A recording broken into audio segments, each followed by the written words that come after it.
rekindle friendships, bonds, solve odds with people. It's just a good, powerful herb or a good incense to have. All right, but keep moving. 25, and thou shalt make it an oil of holy ointment, and the ointment compound after the art of apothecary. It shall be a holy anointing oil. And thou shalt anoint the tabernacle of the congregation therewith, and the ark of the testimony. And then I'm going to drop down to 31. And thou shalt speak unto the children of Israel, saying, this shall be a holy anointing oil unto me throughout your generations. Upon man's flesh shall it not be poured, neither shall you make any other like it, after the composition of it. It is holy, and it shall be holy unto you. Whosoever compoundeth any like it, or whosoever putteth any of it upon a stranger, shall even be cut off from his people. So it was made known that this is only for Yahweh B'Shem Yahushua, man. Only for the Most High Power, Yahweh. That's it. Okay? And it was meant to only be for that type of, for that ceremony. Okay? And it wasn't meant to be put on nothing else or nobody. It wasn't even made for flesh. Alright? Let's keep moving. And the Lord said unto Moses, take unto thee sweet spices of stacked onycha and galbanum. These sweet spices with pure frankincense. Again, there's frankincense again. Of each shall there be a like weight, and thou shalt make it a perfume, a confection after the art of apothecary, tempered together, pure and holy. Okay, so some of y'all are like, what in the world is some of these different incenses or resins or whatever they may be that the Lord is using, like these spices, not to blend together, and a lot of them you can't even find on this side. You'll have to do a lot of ordering and things like that. But here's just a real quick thing of onycha. Onycha actually comes from snails. Okay, it's actually a thing where if once it's burned, it pushes off like a musky odor. All right, now this is just all through research that I've done, throughout the weeks, just behind different herbs, resins, incense, and things like that. I'll read this real quick. Okay, now this is from Wikipedia. It says, onycha, along with equal parts of stacked galbanum frankincense, was one of the components of the consecrated Torah, which appears in the Torah book of Exodus and was used in Jerusalem of Solomon's temple. So all four of those, by the way, are called the Temple of Solomon incense. Okay, that's what Esau calls it as he binds them all together. Now this is not something to just go search for and to mess with, y'all, because this can get you utterly jacked up by the Most High, as we're going to read here in just a little bit. Okay.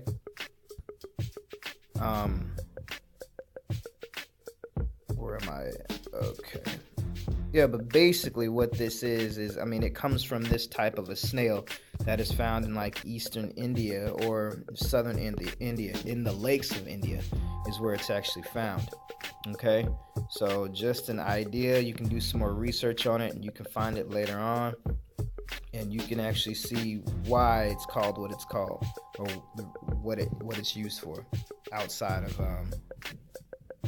course, incense, of course. Let's get back to the scriptures.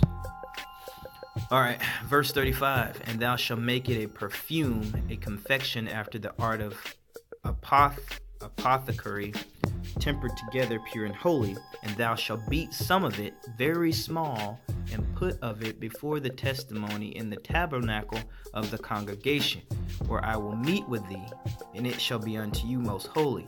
And as for the perfume which thou shalt make, you shall not make to it yourselves, or make to yourselves according to the composition thereof.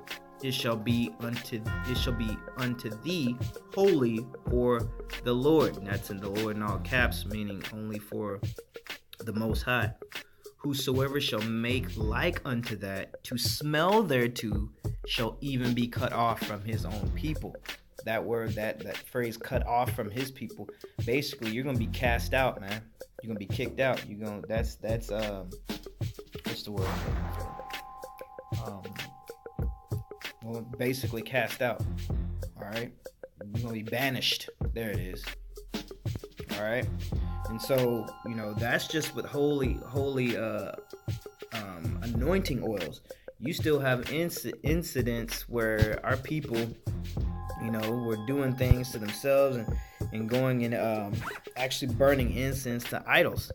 Okay, so this is Second Chronicles 13. So let me go to 13. But yeah, the Most High wasn't with all of that stuff, man.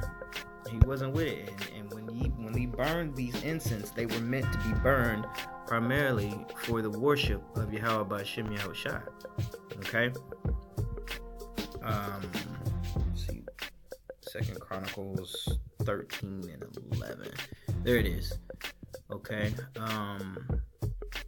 There it is. And they burned unto the Lord every morning and every evening. This again just goes to show you that we used incense very heavily back in our culture. And they burned unto the Lord every morning and every evening burnt sacrifices and sweet incense.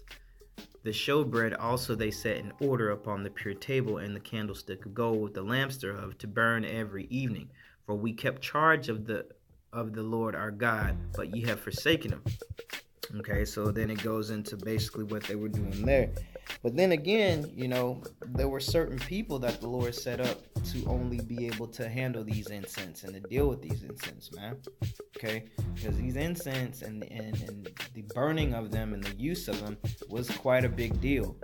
Now, granted, the reason why I'm bringing this information out is because a lot of you Israelites out there like to use these type of things. You try to use it to fragrate or, to perfume your home or to make your house smell good. A lot of you will put them together with something called potpourri, to try to impress a young lady or whatever the case may be. But in reality, you never know what type of spirits you may be conjuring up just by doing that.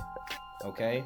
And I'm not just talking about just burning incense, but if you burn incense, of course you can enjoy incense yourself for the smell of them, but you got to be careful which ones you mix together. You got to be careful if you have candles lit around you while burning incense. That can also conjure and invoke certain spirits, and you may not even know that. Certain people can walk into your house with some bad energy, and boom, pop goes a weasel. All right, but just not to digress too much, get back to my topic. The Lord, when He's dealing with certain people, man, certain people are only meant to burn certain incense for the Lord. Prime example here in Numbers, Korah basically went before Moses. And thought he was on the level, and basically thought that he was going to be able to bring incense and burn incense with his people before the Lord. Okay, and loosely paraphrasing, you can go into this account on your own because it's going to be kind of long, but basically the Lord swallowed Korah up, him and his men, all of them up, because they brought the wrong type of incense to him, and they were being rebellious, man. Okay, so this type of incense that the Lord made was only meant for the line of Moses. All right, and so how do we know this? Well, let's read a little bit of this. All right, so this is number 16, and I'm gonna start at 11. For which cause both thou and all that company are gathered together against the Lord. What is Aaron, that ye murmur against him? Moses sent to call Dathan and Abiram, the sons of Eliab, which said, we will not come up. It is a small thing that thou hast brought us up out of the land that floweth with milk and honey, to kill us in the wilderness, except thou make thyself altogether a prince over us. So basically, he felt like Moses was just trying to, do that for power. Moreover, thou hast not brought us into a land that floweth with milk and honey, given us inheritance of fields and vineyards, and will thou put out the eyes of these men? We will not come up. And Moses got